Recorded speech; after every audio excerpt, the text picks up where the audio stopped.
Hi everyone, welcome to the series where we are going to help you understand complex AI engineering concepts under 10 minutes.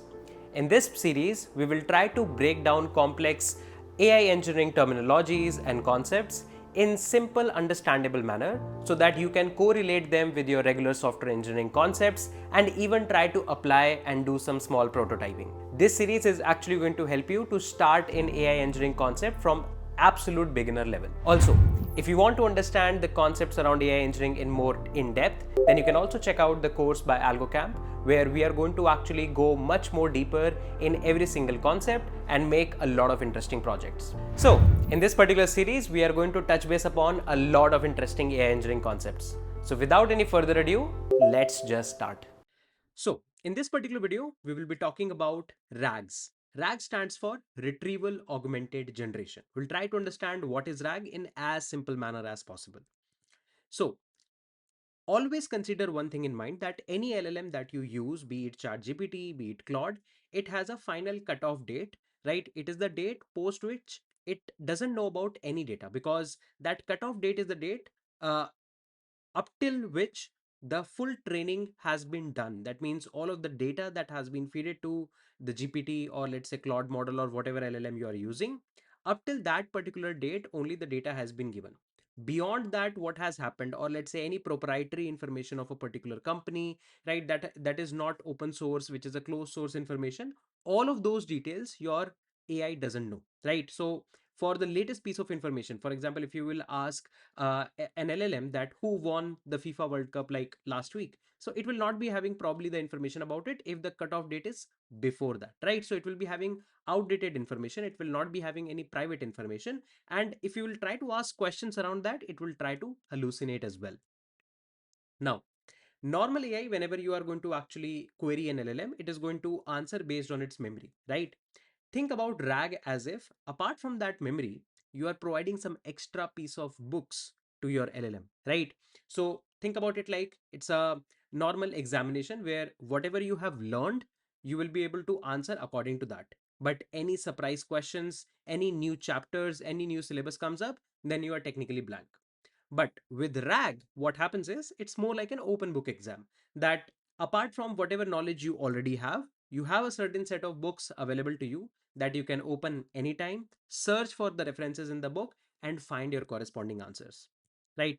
So also one more example that I can give about RAGs is that think about it like a corporate librarian, right? So let's say if you're going to ask them a particular question, that what is the international refund policy, then there's a good chance that that particular librarian might not be having the answer right away, because the memory that they have, that particular question might not be in that memory. So what they will do is they will look for specific books. It's not like a librarian will start reading every single book in the library. Instead, they will look for specific books in the library, find the exact set of pages probably from the index where the answer to your question is, and then give you the corresponding answer. So you can say that they're doing kind of like a smart search, right? They're not doing a brute force on searching every single document present in the library.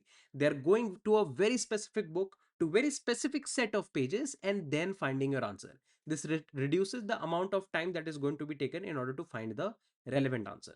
RAG does the same things.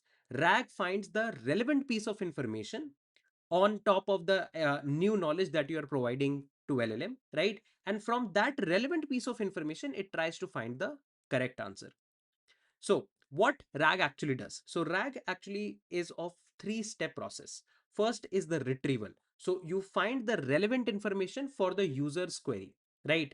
Then there is augmentation, that you add that retrieved piece of information with user's query and your additional prompts. And then generation. That means with this new retrieved piece of information plus user's input query, and let's say your given system prompt, you try to generate answers, right? So this in front of you, you will be able to see kind of like a very simplistic version of a RAG workflow. So at any point of time, whenever a user asks a question, what we are going to actually do is we will try to find the relevant piece of information related to that question. We are not going to find everything that is available to us, right? Apart, so LLM already has some memory. Plus, we have some extra piece of information that we are going to provide. Those extra piece of information can be in the form of documents, can be in the form of images, videos, and whatnot. So we are not going to look for everything. We are going to look for some specific piece of information relative and related to your user's question. So for that, we are going to first of all convert the user's question using into embeddings, right? For this, we have a lot of embedding models so that we can convert it to some vector representation. Then we are going to do a vector search in a vector database. Also, please keep one thing in mind. In modern RAGs, there are opportunities of vectorless searches as well, but we are not going to go into that much amount of complexity. Now, from your vector database, you are going to find some related piece of chunks, related piece of information. Now, this retrieved piece of information is going to be combined with the user's question, and you can also add a system prompt on top.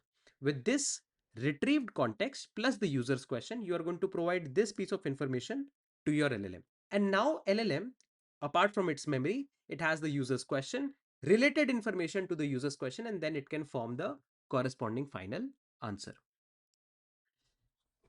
Now, step number one, you don't need to feed the whole book to AI. As I said, let's say if there are 1 million pages of company documentation, you do not need to take all those 1 million pages plus the user query and feed that to your LLM. It will be too much for it. You're going to find the relevant contextual information based on the user's query, and only that relevant piece of information is going to be given. For example, let's say the user's query is around annual leave policy of the company. So you do not need to give the resignation process information, expense policy information, and so on.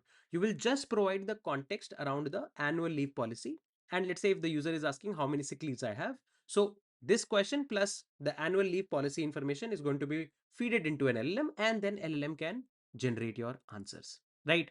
So this is going to be step number one. Step number two is finding the embeddings based on the semantics, right? Not just the keyword. That means if I'm asking for sick leave, then maybe you can also provide a couple of more information around sick leave, that maybe if you have unlimited sick leaves, or how many sick leaves you can take, how many sick leaves you can actually transfer on the next year. A lot of contextual information also we can actually get from our vector databases. The third step is, once you have this piece of information, once you have taken the encodings, or I would say the embeddings, then you're going to actually search that in your vector database and find the similar set of information, similar set of vectors. Once that is done, you are going to take these similar vectors plus your user's query, combine them into a single prompt, and then give that to your LLM. Finally, your LLM is going to take this clubbed piece of information, that is a user's query, and the relevant piece of information from your documents, and provide you a corresponding answer, right? So that's what RAG is. Now, please don't confuse RAG with fine tuning, right? In fine tuning, you are going to actually fine tune your model for a very specific task, right? You are going to do additional training using additional data set, let's say, and fine tune your model, or make sure that your model works for a very specific task. RAG does something different. In RAG, you provide extra piece of information, but you do not retrain your model. Training your model can be expensive, can be a very, I would say, hardware intensive operation. In RAG, what you do is you provide extra piece of information. Then you try to find similar, whenever a user query comes, you try to find similar piece of information from that extra set of documents. That similar piece of information plus the user query, you're trying to combine and then feed that to your LLM, right? So you can say that RAG retrieves external information when asked, right? So there are two type of memory that your LLM has: parametric memory and non-parametric memory. If the query that the user has asked is already in the parametric memory of the LLM, then it doesn't need to do a lot of extra contextual search, right? So you can say that it's best used for factual and frequently updated knowledge-based application. Fine tuning is best done for changing the behavior and style and how the way the LLM is actually answering, right? What are the use cases of RAG? Customer support based on your company policies and documents, internal company assistant, developer assistant, right? Legal document search, financial search, education and tutors. All of these are direct application of RAG. One very famous application of RAG you can also consider is also Notebook LM, right? You provide some extra piece of documents to Notebook LM and you start asking questions on top of those documents. Now, the underlying LLM might be having more information based on its parametric memory, but it tries to search with respect to the documents that you have given and tries to find as much similar information as possible based on your query, then clubs that and gives you the final answer, right? It's very powerful, but as I said, it's not perfect. right? For example, if you are going to feed some bad piece of documents, then of course the answer that you're going to get is also not going to be really great. Plus there has to be relevant access control. If the PDFs that you are providing is password protected or doesn't have the relevant information, then you are going to get hallucinations as well, right? So that's the basic philosophy of RAG, that you're going to retrieve relevant piece of information based on the user query, combine that together, and then feed that to your LLM. I hope the basic concept of RAG is clear to you, right? I hope the librarian example is something that you can absolutely combine with any particular problem and understand it in real terms, that what is RAG. If this particular video was useful for you, do share that with your friends so that they can also understand what is RAG. If you have any questions, feel free to drop that in the comment section below. We would be happy to answer all of them.